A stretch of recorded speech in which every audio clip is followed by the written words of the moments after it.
Taifa, Mheshimiwa Rais wetu wa 5, karibu ongea na watu wako wa Laikipia.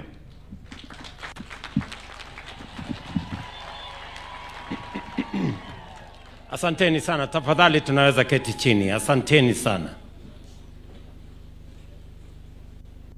Familia ya ndugu yetu Weston Kirosho Kanja,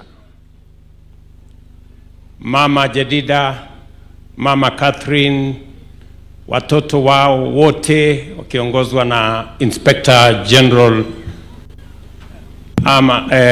IG wetu, maaskofu wakiongozwa na askofu wetu Gerald Mureithi na wale maaskofu wengine wote, ndugu viongozi na watu wa Laikipia, Nyeri na watu wa Kenya mlio hapa, hamjambo? Moriega. Mimi kwanza naleta rambirambi zangu nyingi kwa niaba ya familia yangu, kwa niaba ya serikali ya Kenya na Wakenya wengi, marafiki wa familia ya mzee Weston Kirosho, tukisema pole kwa kumpoteza baba, mzee wetu wa heshima wa sehemu hii, grandfather ya watoto wake, na pia mshirika na mmoja wetu katika taifa letu la Kenya. Tunasema poleni sana. Huyu mzee Weston Kirosho sikupata nafasi ama bahati ya kumjua at a personal level, lakini niko na shukrani nyingi kwake kwa sababu ya kunipatia kiongozi wa jeshi letu la polisi, Bwana Kanja. Mimi namshukuru mzee huyu kwa kulea familia, na kwa hiyo familia tukapata kiongozi ambaye anashughulika na usalama wa taifa letu la Kenya. Wakati nilijaribu kufikiria vile mzee Weston alivyochangia, tumesikia alikuwa public servant, alifanya kazi sehemu tofauti tofauti ya taifa letu la Kenya. Pia alikuwa mtu wa kanisa, alichangia sehemu kubwa pale kanisani, na vile vile alikuwa mkulima. Mimi namjua kupitia kwa Douglas Kanja ambaye ni IG wetu. Amekuja hapa kwa heshima ya huyu mzee ambaye amechangia sehemu kubwa katika mambo yetu ya taifa la Kenya.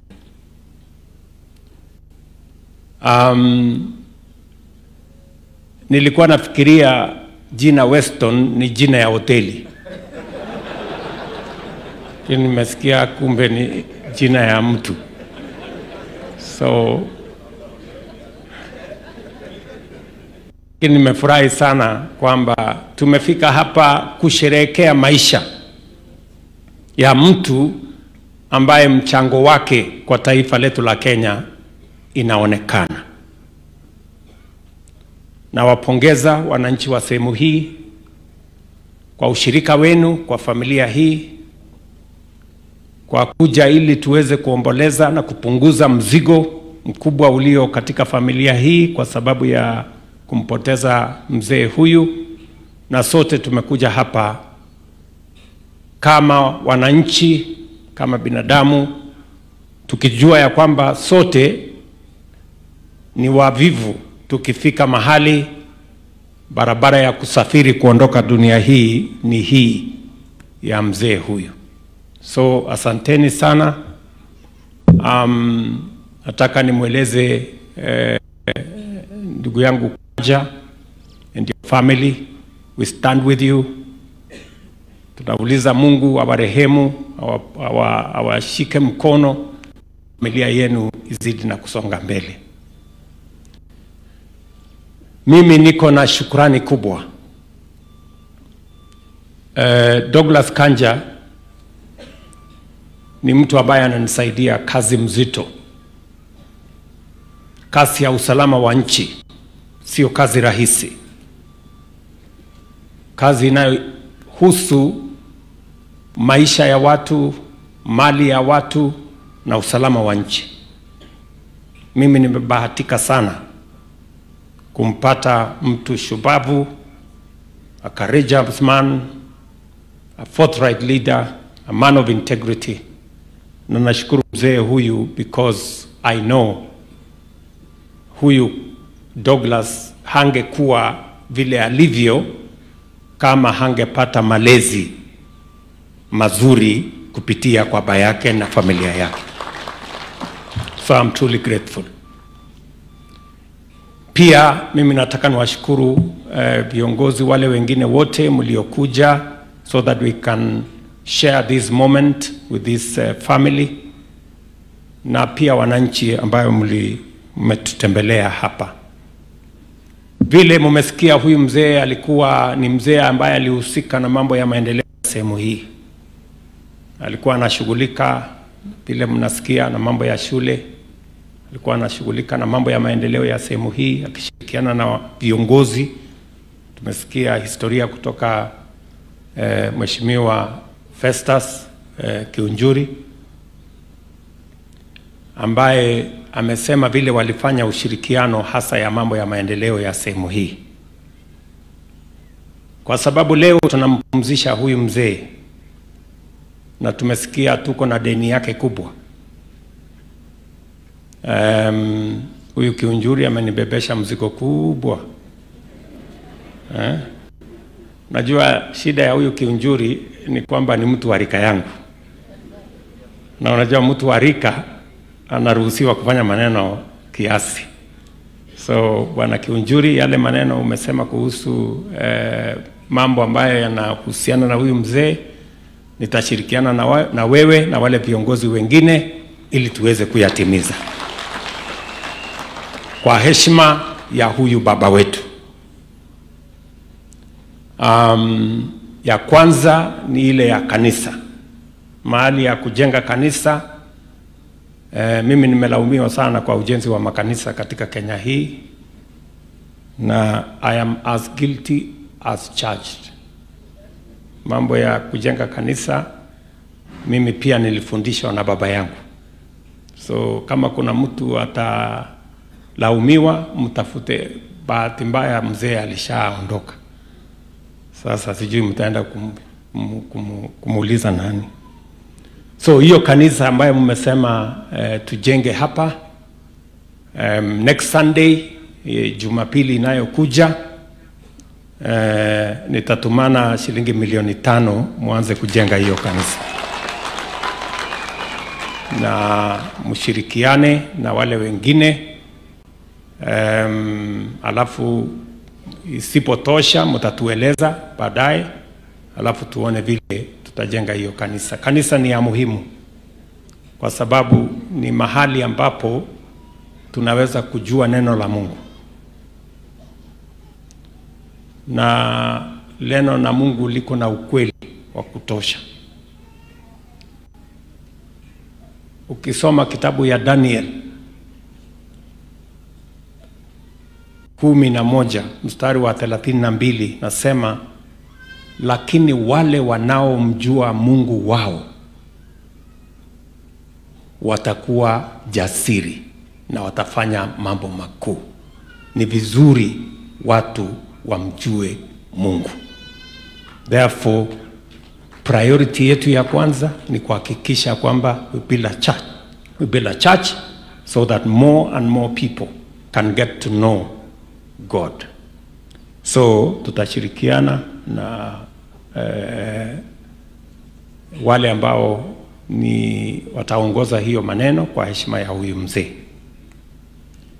Nimefurahi sana pia Askofu Mureithi amesema, amenialika niende tufungue kanisa mahali ambapo tulianza kujenga. Nimefurahi sana kwamba mmemaliza. Kawaida mimi si alikwi mahali ya kufungua na alikwa mahali ya kujenga. Nimefurahi sana. Hii ya kufungua mimi nitaharakisha, nitakuja mapema. Jambo la pili ni yale mambo viongozi wa hapa wamesema kuhusu mambo ya barabara zenu. Ni kweli tumekuwa na shida kwa muda mrefu ya mambo ya barabara, na barabara zingine tunaanzisha zinakwama kwa sababu ya mambo ya pesa. Na ndio sababu nimependekeza kwa bunge letu ya kwamba tutafute hazina kamili. That is why we will shortly be having a national infrastructure fund, so that we stop what is going on. We start a road, we start a road, ingine tunaanza inakwama. We need a much more comprehensive plan on how hizi barabara tutazijenga. Vile mumesikia barabara za hapa kwenu, nimeketi chini na viongozi wa hapa na tumekubaliana zile barabara priority. Mzee Kaparo amesema ile ya kwenda kule Doldol. Tuko na barabara ya kwenda kule Rumuruti kutoka hapa Nanyuki. Tuko na zingine Wakungu kwenda Mutara, zingine tumekubaliana. And we are now committed, we have now the resources, and we are going to work with you ndio hizo barabara zijengwe. Mimi nitarudi hapa baadaye mwaka huu ama mapema mwaka ujao, nikuje nizikague zile barabara zinazoendelea na tukubaliane vile tutazikamilisha. Mumetuambia pia kuhusu mambo ya stima ya sehemu hii. Tayari huyu ndugu yangu Alex, na nashukuru sana mmenipatia huyu kijana, na ni kijana wa bidii. Nikisema kijana pengine mnaweza kushangaa, huyu hata ingawaje kilo yake ni mingi kuliko yangu, lakini mimi ni mzee kutoka kuliko yeye.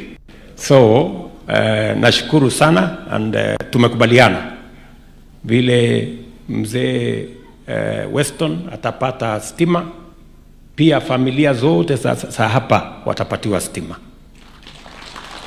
Familia ya kwanza karibu 140 households hapa tayari tuko na pesa yao ya kukamilisha hiyo mpango, tuweze kupata stima sehemu hii.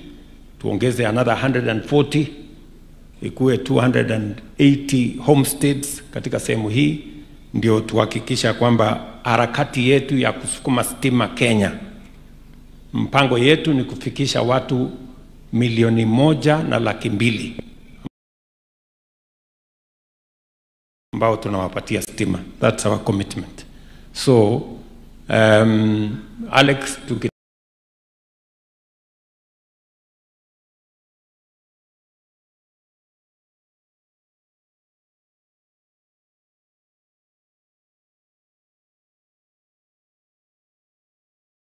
ambapo inaleta usawa kwa jamii zote ni watoto wetu wakipata elimu. Na ndio tuliamua kama serikali ya Kenya ya kwamba hatutaki mtoto wa Kenya akose nafasi ya kusoma ati kwa sababu mzazi wake hana uwezo. Ndio sababu tumeajiri walimu wengi, almost 76,000. Mwezi huu wa Disemba tutaajiri tena walimu wengine 24,000, tujaze wawe walimu 100,000 ama 100,000. Madarasa tumejenga,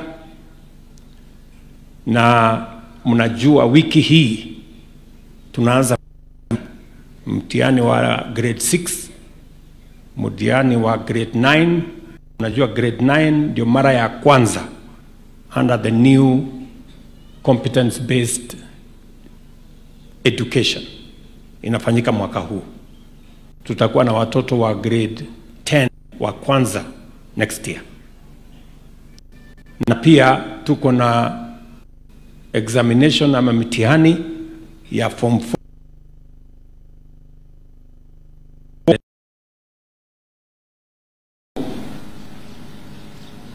tukipangia mwaka ujao. Nia yetu ni kuhakikisha kwamba we have enough classrooms. We have already built ama tumejenga madarasa 23,000 tukiwa tunajipanga kupokea watoto wa grade 10 next year. Na sababu hiyo nakubaliana na Mwangi kwamba kama kuna shule inahitaji marekebisho hapa, sio kwa sababu ya ndege wewe. Kwani ndege ilikuwa inapaa huko juu ikatetemeka wapi? Unajua saa zingine Biblia inasema mnaomba lakini mnakosa kwa sababu mnaomba vibaya. Lakini unajua mtu ya rika anakubaliwa kufanya so hiyo shule umesema Mwangi hata kesho, sio kwa sababu ndakusaidia shilingi milioni 5 ya inaitwa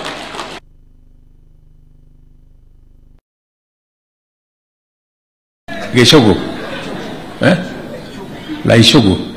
Leshugu hiyo shule. Alafu umekubaliana na mimi ya kwamba tununue basi 2 ya so mimi nitakupatia milioni 10, wewe utatoa hiyo ingine, alafu tununue hiyo na hiyo pesa yangu mimi sitaki madeni, ukujie kesho. Mimi sitaki madeni ya watu. Sawa sawa, ndio tumalizane hawa watoto wa hapa wapate nafasi ya kusoma, ndio tuweze kwenda mbele kwa pamoja. Mimi vile vile watu wa Laikipia, mimi nataka niwaeleze mambo mengine mawili ya muhimu. Katika mpango yetu ya afya, mimi nilisema tutarekebisha ile mpango ya zamani. Mpango ya zamani ilikuwa inalenga watu wenye wako na ajira na watu wenye wako na uwezo. Lakini tukasema sio watu wako na ajira ama na uwezo peke yao wanakuwa wagonjwa. Kila Mkenya anakuwa mgonjwa. Na ndio sababu tukasema tunataka mfumo wa afya ambayo itajumuisha wananchi wote katika program ya Universal Health Coverage. Na ndio sababu sasa tunasajili wa Kenya. Tumebadilisha sheria, tuko na mpango na taratibu ya sawasawa. Mimi nataka niwashukuru watu wa Laikipia. Laikipia ni kati ya counties ambayo wameonyesha bidii ya kujiandikisha kwa SHA. Hii Laikipia County nilikuwa naona leo asubuhi wananchi 1255 tayari wamejiandikisha. Kwa wananchi almost 518,000 wa county hii. Almost 50%, 49.3% ya watu wa Laikipia are already registered. You are county number 16 out of 47. Jipigieni makofi nyinyi watu wa Laikipia. Mimi nataka wale ambao hamujajiandikisha mujiandikishe, kwa sababu kila mtu ambaye amejiandikisha utatusaidia tuwe na orodha ya watu, ndio tuweze kupanga madawa ya kutosha, tupange equipment, tupange wauguzi. Na tumesema kila mwananchi aende kwa hospitali, kama ni dispensary, kama ni health center, kama ni level 4, kama ni ya serikali, kama ni ya mission, kama ni ya private, utatibiwa na serikali ya Kenya itasimamia matibabu yako. That is the future. Tunaelewana watu wa Laikipia? So tunataka tushirikiane namna hiyo, na mimi nataka niwaombe viongozi wote, viongozi wa vijiji, ma chiefs na assistant chiefs, MCAs, wabunge, kila mmoja wetu mpaka governor, senator,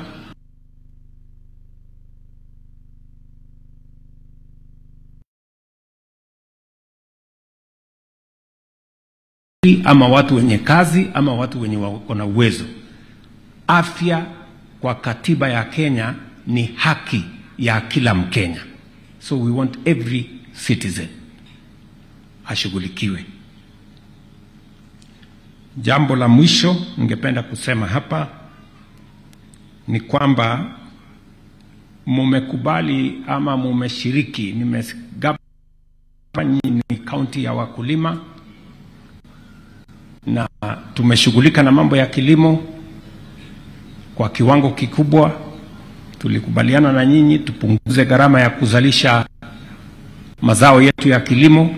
Tumefanya hivyo, mbegu, mbolea.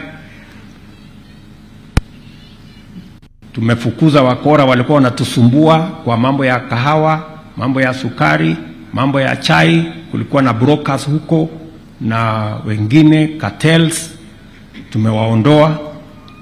Ndio leo wakulima wa kahawa wanapata pesa zaidi,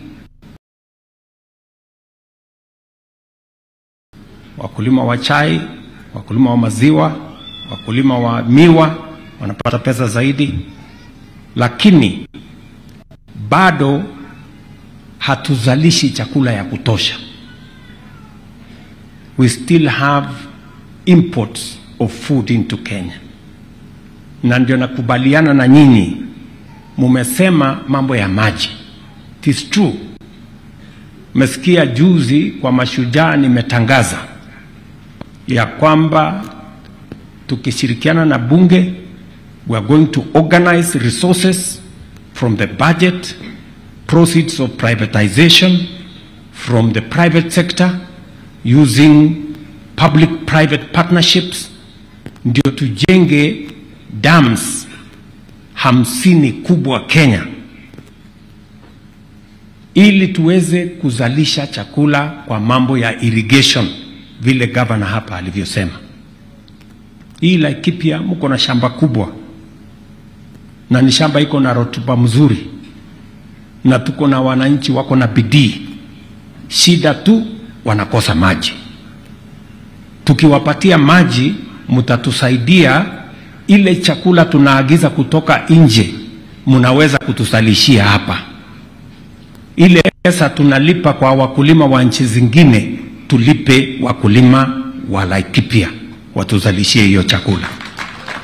That is how we are going to do this going into the future. Tunaelewana watu wa Laikipia? Tuko na damu mingi, tuko na dams, tuko na Umiriri hapa, tuko na Crocodile Joe pale, tuko na Kieni, tuko na Karemenu, tuko na Romoro. Imekuwa kwa mipango yetu kwa mwaka nyingi, lakini we have never found the mechanism on how to develop these dams. Now I want to announce to you, we now have a mechanism on how we are going to use resources from our budget, resources from the proceeds of privatization, resources from public-private partnerships, so that we can unlock the potential that comes with these dams. Ndio tuweze kuinua taifa letu la Kenya.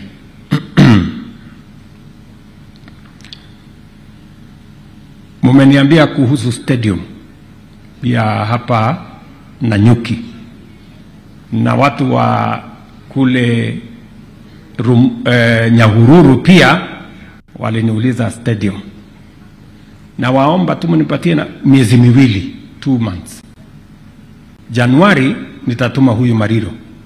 Huyu Mariro ni mtu hapa. Anahitaji Google Map akuje hapa. Si anajua vile atafika. Sasa wewe Mariro, Januari tuanzishe stadium ya Nanyuki na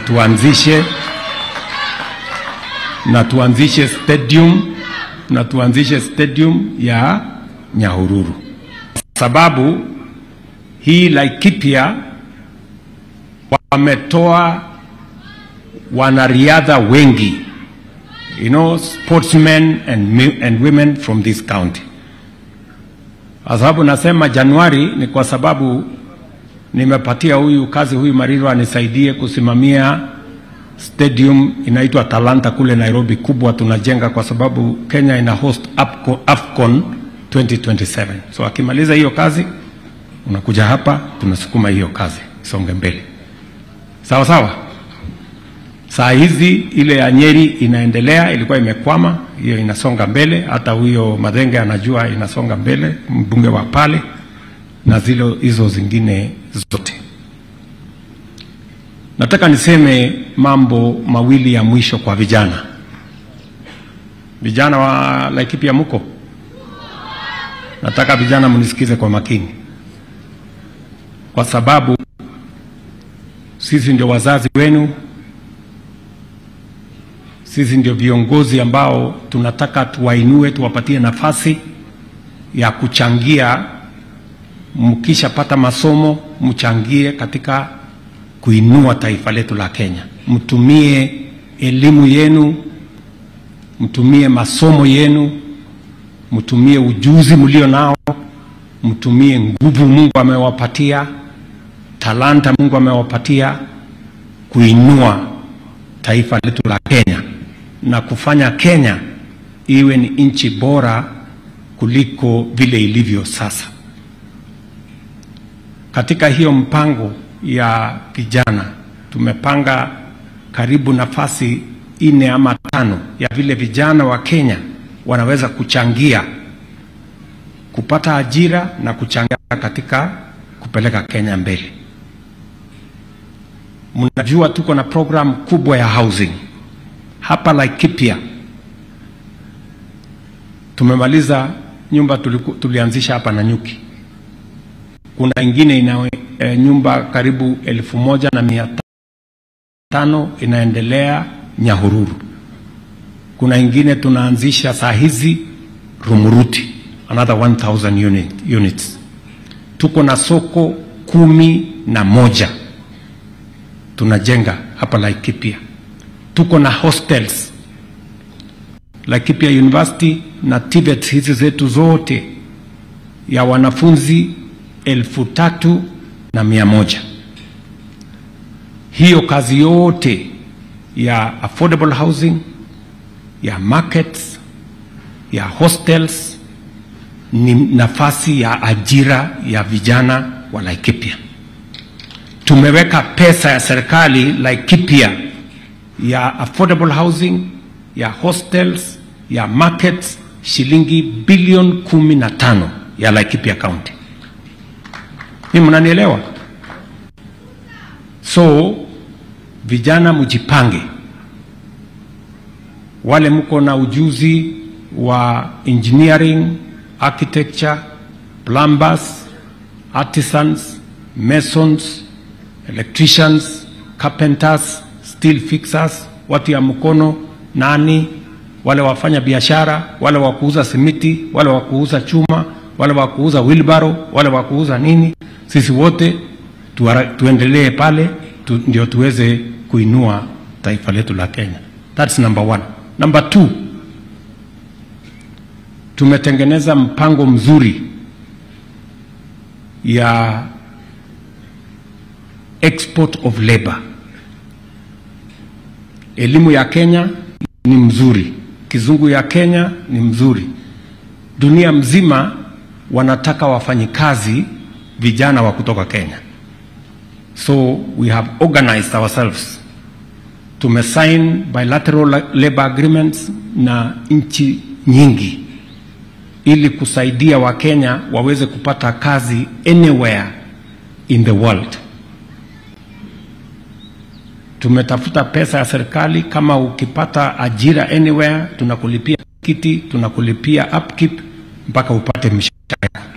So wabunge wanajua we have a whole system ya export ama labor mobility.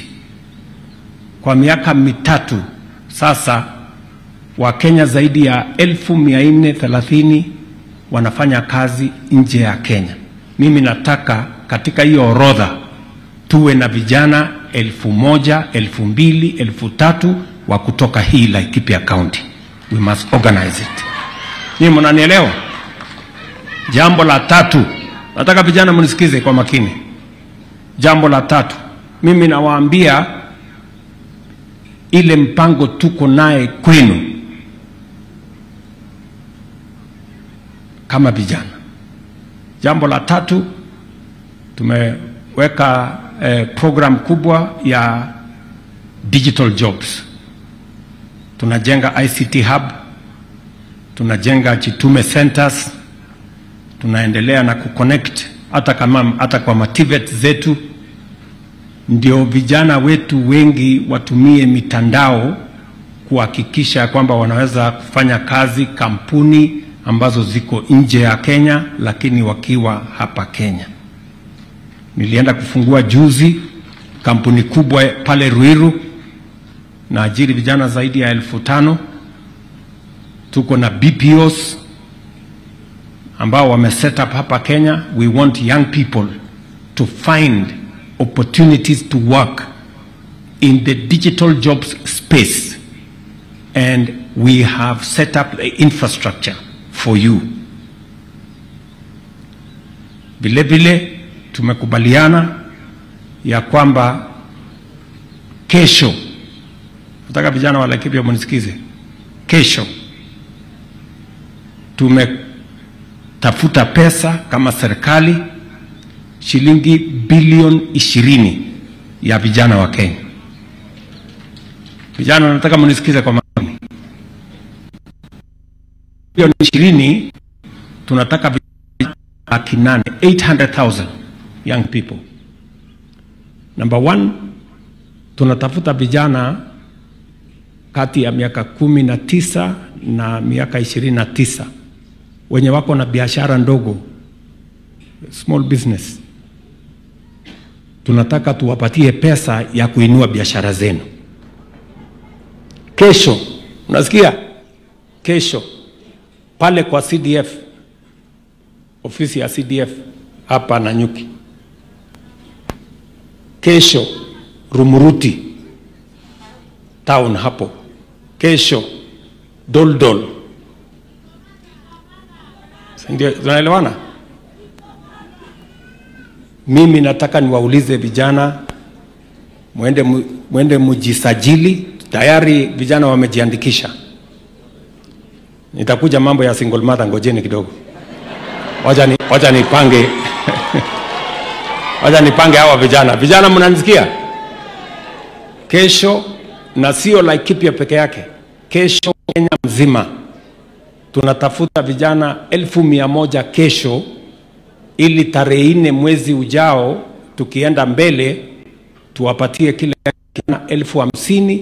Bora wewe ni unafanya biashara, ndio tuinue biashara yako, ndio uchangie katika kuzalisha uchumi wa taifa letu la Kenya.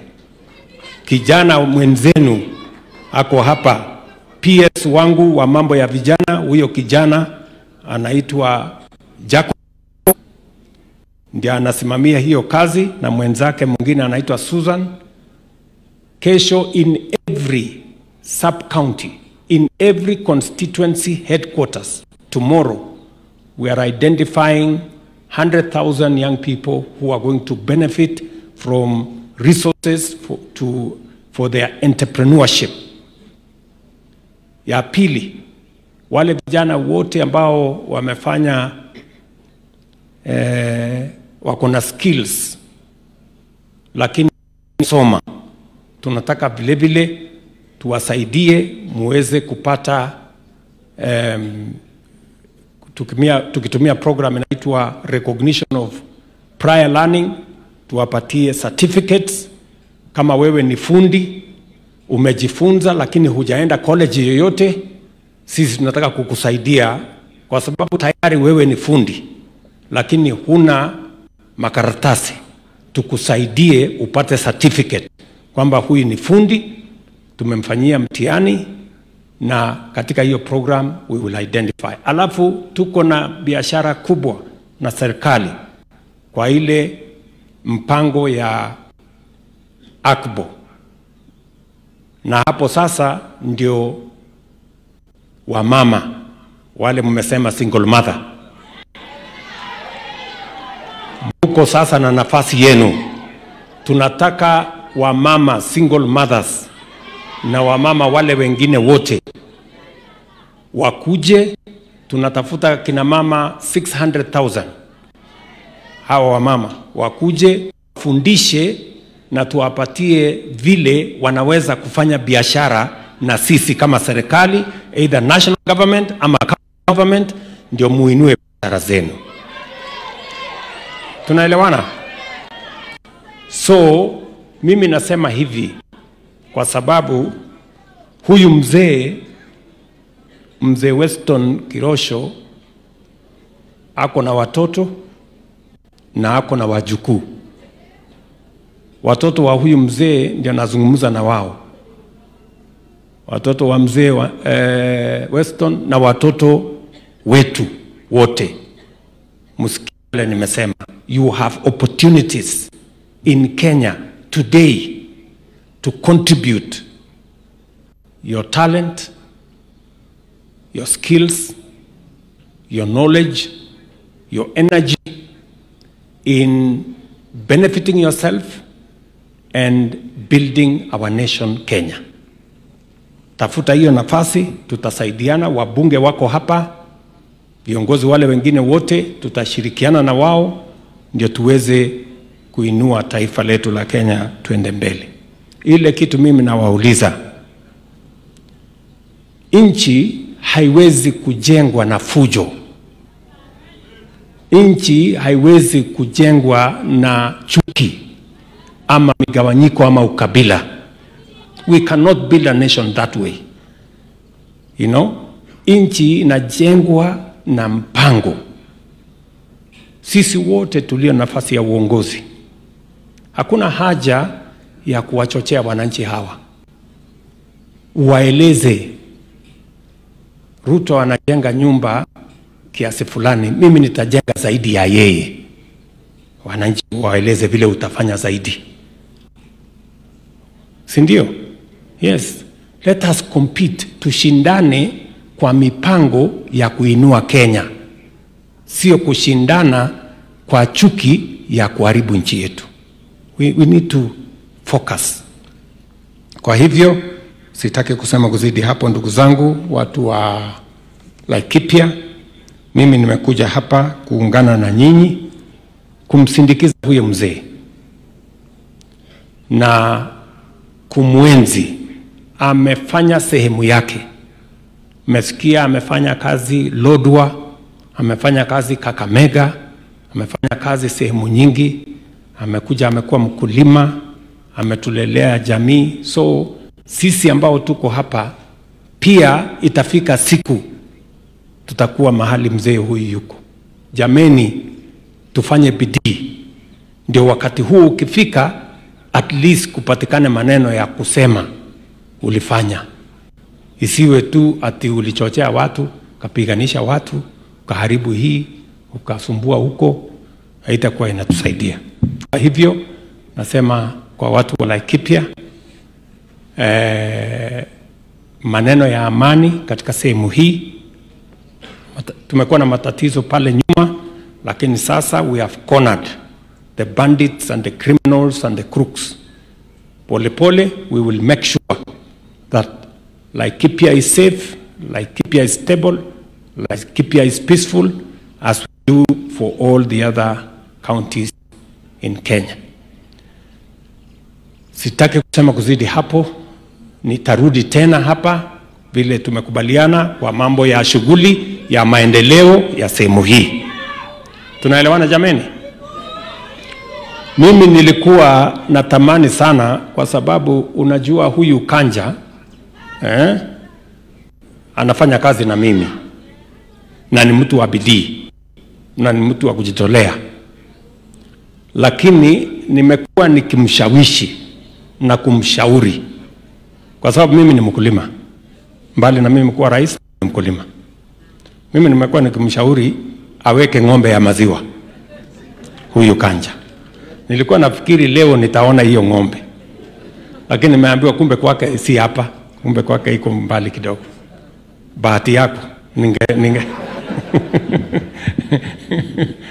Alafu nilikuwa nataka kuona kama ameweka ng'ombe mzuri ya maziwa, kwa sababu mmoja wetu lazima achangie tusikue na njaa hii Kenya, si ndio? Nilikuwa najaribu ninamwambia saa ile hakuna maandamano, wewe kuja angalia ng'ombe tuone vile tunaweza kupanga kilimo, ndio maneno iende mzuri. So otherwise maaskofu wetu tumeshukuru vile mumetunenea neno la Mungu.